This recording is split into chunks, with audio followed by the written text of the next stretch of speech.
Hello दोस्तों, बेलिज्म academy YouTube channel में आपका फिर से बहुत बहुत स्वागत है। दोस्तों, आज के इस वीडियो में हम पर्यावरण के मोस्ट इंपॉर्टेंट क्वेश्चंस को सॉल्व करने वाले हैं, जो कि आपके यूपी टेट साथ ही साथ आपके सुपर टेट के लिए मोस्ट इंपॉर्टेंट है। दोस्तों, इस वीडियो में मैंने सारे क्वेश्चन सेलेक्टेड लिए हैं, जो कि आपके सिलेबस पर बेस्ड होंगे, साथ ही साथ आपके प्रीवियस क्वेश्चन पर बेस्ड होंगे। तो वीडियो को ध्यान से देखिएगा और वीडियो के लास्ट में मुझे जरूर बताएगा कि आज के इस वीडियो में आपके कितने क्वेश्चन सही हुए। तो बिना देरी करते हुए चलिए शुरू करते हैं सबसे पहले क्वेश्चन से। सबसे पहला क्वेश्चन है, संविधान दिवस कब मनाया जाता है? ऑप्शन आपके सामने है 15 अगस्त, ऑप्शन बी 26 नवंबर, ऑप्शन सी 11 जुलाई या फिर ऑप्शन डी 24 अप्रैल।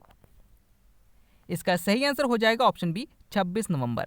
दोस्तों, याद रखिएगा कि भारतीय संविधान को 26 नवंबर 1949 को अंगीकृत किया गया था और इसीलिए 26 नवंबर को हम संविधान दिवस के रूप में मनाते हैं। अगर आपसे पूछा जाता है कि विश्व जनसंख्या दिवस कब मनाया जाता है, तो याद रखिएगा 11 जुलाई को मनाया जाता है। अगर आपसे पूछा जाता है कि राष्ट्रीय पंचायती राज दिवस कब मनाया जाता है, तो याद रखिएगा 24 अप्रैल को मनाया जाता है। अगला क्वेश्चन, आम का हल्का पीला रंग किसके कारण होता है? ऑप्शन आपके सामने है carotene, option b lycopene, option c betanin या फिर ऑप्शन डी कैसीन। इसका सही आंसर हो जाएगा ऑप्शन ए कैरोटीन। दोस्तों, याद रखिएगा कि आम का हल्का पीला रंग कैरोटीन के कारण होता है। अगर आपसे पूछा जाता है कि टमाटर का लाल रंग किसके कारण होता है, तो याद रखिएगा लाइकोपिन के कारण होता है। और अगर आपसे पूछा जाता है कि दूध का सफेद रंग किसके कारण होता है, तो याद रखिएगा कैसीन के कारण होता है। अगला क्वेश्चन, कोशिका का मस्तिष्क किसे कहा जाता है? ऑप्शन आपके सामने केंद्रक, option B mitochondria, option C ribosome या फिर ऑप्शन डी गोल्जी काय। इसका सही आंसर हो जाएगा ऑप्शन ए केंद्रक। दोस्तों, याद रखिएगा कि केंद्रक को कोशिका का मस्तिष्क कहा जाता है। अगर आपसे पूछा जाता है कि कोशिका का श्वसन केंद्र किसे कहते हैं, तो माइटोकॉन्ड्रिया को कहा जाता है। अगर आपसे पूछा जाता है कि कोशिका का प्रोटीन फैक्ट्री किसे कहा जाता है, तो याद रखिएगा राइबोसोम को कहा जाता है। और अगर आपसे पूछा जाता है कि कोशिका का ट्रैफिक पुलिस किसे कहा जाता है, तो याद रखिएगा गोल्जी काय को कहा जाता है। अगला क्वेश्चन, कौन सा जीव स्वमल भोजी है? ऑप्शन आपके सामने है चूहा, ऑप्शन बी सांप, ऑप्शन सी केचुआ या फिर ऑप्शन डी खरगोश।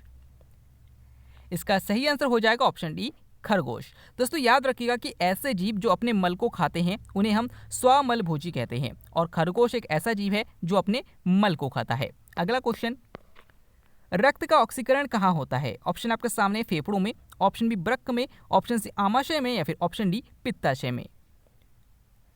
इसका सही आंसर हो जाएगा ऑप्शन ए फेफड़ों में। दोस्तों, याद रखिएगा कि रक्त का ऑक्सीकरण फेफड़ों में होता है और अगर आपसे पूछा जाता है कि रक्त का शुद्धिकरण कहाँ होता है, तो याद रखिएगा वृक्क में। नेक्स्ट क्वेश्चन है, अंडे की सफेदी में कौन सा प्रोटीन पाया जाता है? ऑप्शन आपके सामने है carotene, option B casein, option C actin या फिर ऑप्शन डी एल्ब्यूमिन। इसका सही आंसर हो जाएगा ऑप्शन डी एल्ब्यूमिन। दोस्तों, याद रखिएगा कि अंडे की सफेदी में एल्ब्यूमिन प्रोटीन पाया जाता है। अगर आपसे पूछा जाता है कि दूध का हल्का पीला रंग किसके कारण होता है, तो कैरोटीन के कारण होता है। और अगर आपसे पूछा जाता है कि दूध का सफेद रंग किसके कारण होता है, तो कैसीन के कारण होता है। अगला क्वेश्चन, सौंदर्य का विटामिन किसे कहा जाता है? ऑप्शन आपके सामने vitamin D, option B vitamin C, option C vitamin E या फिर ऑप्शन डी विटामिन के। इसका सही आंसर हो जाएगा ऑप्शन सी विटामिन ई। दोस्तों, याद रखिएगा कि विटामिन ई की कमी से आपकी स्किन संबंधी बीमारियां हो जाती है और इसे सौंदर्य का विटामिन भी कहा जाता है। अगर आपसे पूछा जाता है कि किस विटामिन को हार्मोन भी कहा जाता है, तो याद रखिएगा विटामिन डी को कहा जाता है। अगला क्वेश्चन, सिरोडेसिस रोग किसकी अधिकता से हो जाता है? ऑप्शन आपके सामने है लोहा, option B arsenic, option C fluoride या फिर ऑप्शन डी नाइट्रेट। इसका सही आंसर हो जाएगा ऑप्शन ए लोहा। दोस्तों, याद रखिएगा कि अत्यधिक शराब के सेवन करने से हमारे जो लीवर होता है, लीवर की कोशिकाएं खराब होने लगती है और सिरोडोसिस रोग हो जाता है। और इसमें यह हो जाता है कि हमें अपने लीवर को ही चेंज करना पड़ता है। तो याद रखिएगा कि सिरोडोसिस रोग जो होता है वो लोहे की अधिकता से होता है। अगर आपसे पूछा जाता है कि लोहे की कमी से कौन सा रोग हो जाता है, तो याद रखिएगा एनीमिया रोग हो जाता है। अगर आपसे पूछा जाता है कि आर्सेनिक की वजह से कौन सा रोग हो जाता है, तो याद रखिएगा ब्लैक फुट सिंड्रोम हो जाता है। अगर आपसे पूछा जाता है कि क्लोराइड की अधिकता से कौन सा रोग हो जाता है, तो याद रखिएगा फ्लोराइड की वजह से फ्लोरोसिस रोग हो जाता है। और अगर आपसे पूछा जाता है कि नाइट्रेट की वजह से कौन सा रोग हो जाता है, तो याद रखिएगा ब्लू बेबी सिंड्रोम रोग हो जाता है। अगला क्वेश्चन, रोगों का अध्ययन क्या कहलाता है? ऑप्शन आपके सामने etiology, option B pathology, option C dendrology या फिर ऑप्शन डी ऑफियोलॉजी।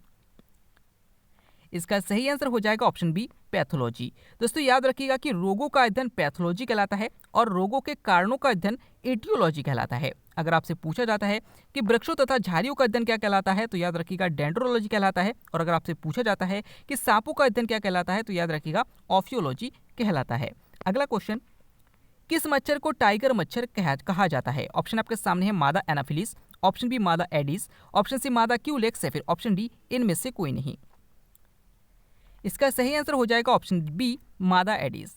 दोस्तों याद रखिएगा कि मादा एडिस मच्छर को टाइगर मच्छर कहा जाता है। अगर आपसे पूछा जाता है कि जो मलेरिया रोग होता है वो किस मच्छर के काटने से होता है, तो याद रखिएगा मादा एनाफिलिस मच्छर के काटने से फैलता है। अगर आपसे पूछा जाता है कि जो डेंगू रोग है ये किस मच्छर के काटने से फैलता है, तो याद रखिएगा मादा एडिस मच्छर के काटने से फैलता है। अगला question, House of the Peoples के नाम से किसे जाना जाता था? ऑप्शन आपके सामने है Lok Sabha, option b Rajya Sabha, option c Vidhan Sabha या फिर ऑप्शन डी विधान परिषद। इसका सही आंसर हो जाएगा ऑप्शन ए लोकसभा। दोस्तों याद रखिएगा कि लोकसभा को 1954 से पहले हाउस ऑफ द पीपल्स के नाम से जाना जाता था, लेकिन 1954 में इसको चेंज कर दिया गया और इसका नाम कर दिया गया लोकसभा। अगला क्वेश्चन, भारत का कार्यकारी प्रमुख किसे माना जाता है? ऑप्शन आपके सामने है राष्ट्रपति, ऑप्शन बी प्रधानमंत्री, ऑप्शन सी महान्यायवादी या फिर ऑप्शन डी उपराष्ट्रपति। इसका सही आंसर हो जाएगा ऑप्शन बी प्रधानमंत्री। दोस्तों याद रखिएगा कि भारत का कार्यकारी प्रमुख जो है वो प्रधानमंत्री को माना जाता है। अगर आपसे पूछा जाता है कि भारत का प्रथम नागरिक किसे माना जाता है, तो याद रखिएगा राष्ट्रपति को माना जाता है। और अगर आपसे पूछा जाता है कि भारत का प्रथम विधि अधिकारी कौन होता है, तो याद रखिएगा महान्यायवादी होता है। अगला क्वेश्चन, बिहार के गांधी के नाम से कौन प्रसिद्ध है? ऑप्शन आपके सामने है Rajiv Gandhi, option B Lala Lajpat Rai, option C doctor Rajendra Prasad या फिर ऑप्शन डी खुदीराम बोस। इसका सही आंसर हो जाएगा option C doctor Rajendra Prasad. दोस्तों याद रखिएगा कि डॉक्टर राजेंद्र प्रसाद बिहार से थे और इन्हें बिहार के गांधी के नाम से भी जाना जाता है। अगर आपसे पूछा जाता है कि जो महात्मा गांधी है, महात्मा गांधी जी को महात्मा की उपाधि किसने दी थी, तो याद रखिएगा रविन्द्रनाथ टैगोर ने दी थी। अगला क्वेश्चन, तमिलनाडु में स्थित नटराज की मूर्ति किस भगवान को समर्पित है? ऑप्शन आपके सामने Brahma, option B Vishnu, option C Shiva या फिर ऑप्शन डी श्री कृष्ण। इसका सही आंसर हो जाएगा ऑप्शन सी शिव। दोस्तों याद रखिएगा कि तमिलनाडु में जो नटराज की मूर्ति है ये शिव भगवान को समर्पित है। तो अगर आपसे पूछा जाता है कि नटराज की मूर्ति कहाँ है, तो याद रखिएगा तमिलनाडु में है। अगला क्वेश्चन, विश्व के सबसे अधिक डाकघर किस देश में है? ऑप्शन आपके सामने है Bharat, option B Morocco, option C चीन या फिर ऑप्शन डी नाइजीरिया।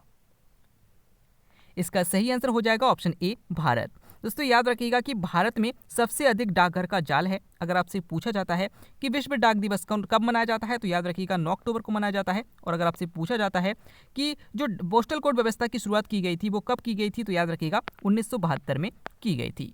अगला क्वेश्चन, दो सागरों अथवा जलाशयों को जोड़ने वाली संकड़ी पट्टी को क्या कहते हैं? ऑप्शन आपके सामने है दोआब, ऑप्शन बी द्रोणी, ऑप्शन सी खाड़ी या फिर ऑप्शन डी जल डमरू मध्य।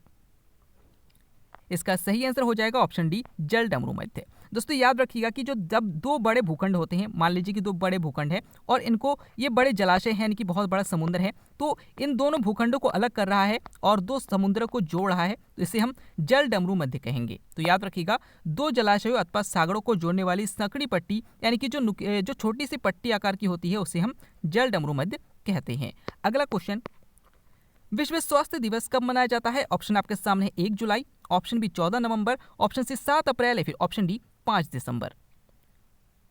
इसका सही आंसर हो जाएगा ऑप्शन सी 7 अप्रैल। दोस्तों याद रखिएगा कि विश्व स्वास्थ्य दिवस 7 अप्रैल को मनाया जाता है। अगर आपसे पूछा जाता है कि विश्व चिकित्सक दिवस कब मनाया जाता है, तो ये 1 जुलाई को मनाया जाता है। अगर आपसे पूछा जाता है कि विश्व मधुमेह दिवस कब मनाया जाता है, तो याद रखिएगा 14 नवंबर को मनाया जाता है। और अगर आपसे पूछा जाता है कि अंतर्राष्ट्रीय मृदा दिवस कब मनाया जाता है, तो याद रखिएगा 5 दिसंबर को मनाया जाता है। अगला क्वेश्चन, स्वतंत्र भारत की पहली वन नीति कब बनी थी? ऑप्शन आपके सामने 1952, ऑप्शन बी 1988, ऑप्शन सी 1972 या फिर ऑप्शन डी 1976।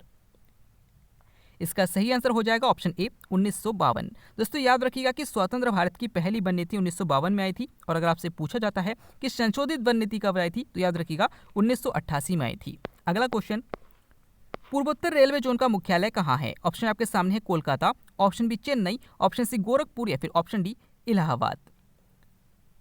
इसका सही आंसर हो जाएगा ऑप्शन सी गोरखपुर। दोस्तों याद रखिएगा कि भारत में टोटल रेलवे जोन की जो संख्या है वो 18 है। और अगर आपसे पूछा जाता है कि अंतिम रेलवे जोन कौन सा है, तो याद रखिएगा दक्षिणी तट रेलवे जोन है। अगला क्वेश्चन, सबसे बड़ा फल है, आपको बताना है कि सबसे बड़ा फल कौन सा है। ऑप्शन आपके सामने बुल्फिया, option B fern, option C orchid या फिर ऑप्शन डी रेफलेशिया। इसका सही आंसर हो जाएगा ऑप्शन बी फर्न। दोस्तों याद रखिएगा कि फर्न सबसे बड़ा फल है। अगर आपसे पूछा जाता है कि विश्व का सबसे बड़ा पुष्प कौन सा है तो याद रखिएगा रेफलेशिया है। और अगर आपसे पूछा जाता है कि विश्व का सबसे छोटा पुष्प कौन सा है तो याद रखिएगा बुल्फिया है। अगला क्वेश्चन, किस पक्षी के मुंह में दांत पाए जाते हैं? ऑप्शन आपके सामने डोडो, ऑप्शन सी चमगादड़ या फिर ऑप्शन डी बसंत गौड़ी। इसका सही आंसर हो जाएगा ऑप्शन सी चमगादड़। दोस्तों याद रखिएगा कि चमगादड़ एक ऐसा जीव है जिसके मुंह में दांत पाए जाते हैं और इसीलिए इसे स्तनधारी वर्ग में रखा गया है, इसे पक्षी वर्ग में नहीं रखा गया है। तो अगर आपसे पूछा जाता है कि इनमें से कौन सा पक्षी नहीं है तो याद रखिएगा चमगादड़ का ऑप्शन उसमें दिया जाएगा, आप उस पर टिक करेंगे। अगला क्वेश्चन, प्रथम सदन किसे कहा जाता है? ऑप्शन आपके सामने Vidhan Sabha, option B Lok Sabha, option C Rajya Sabha या फिर ऑप्शन डी मंत्रिमंडल। दोस्तों इस क्वेश्चन का आंसर आपको हमें कमेंट कर द्वारा बताना है। इस क्वेश्चन को मैंने कल के वीडियो में करा दिया था, तो अगर आपने कल का वीडियो ध्यान से देखा होगा और समझा होगा तो आप इसका आंसर जरूर कर पाएंगे। अगर आज का वीडियो आपको अच्छा लगा तो कमेंट करके जरूर बताइएगा। अगर आप फेसबुक पेज और टेलीग्राम ग्रुप को ज्वाइन करना चाहते हैं तो डिस्क्रिप्शन में लिंक दिया गया है, वहां से आप ज्वाइन कर सकते हैं। हम फिर से लौटेंगे एक नया इंटरेस्टिंग वीडियो लेकर, तब तक के लिए देखते रहिए, सीखते रहिए।